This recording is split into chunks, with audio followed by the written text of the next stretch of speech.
Quando falamos em lampreia do rio Minho, é já inevitável não associá-la à melhor lampreia do mundo.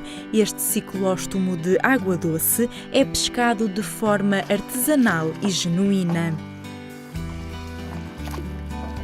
Nas comunidades de pescadores de Valença, há ainda quem utilize os carochos, embarcações tradicionais utilizadas na pesca da lampreia. Os pescadores são, assim, guardiões de saberes seculares. A pesca à lampreia é tradição em Valença, tradição essa que passa de família em família, de geração em geração.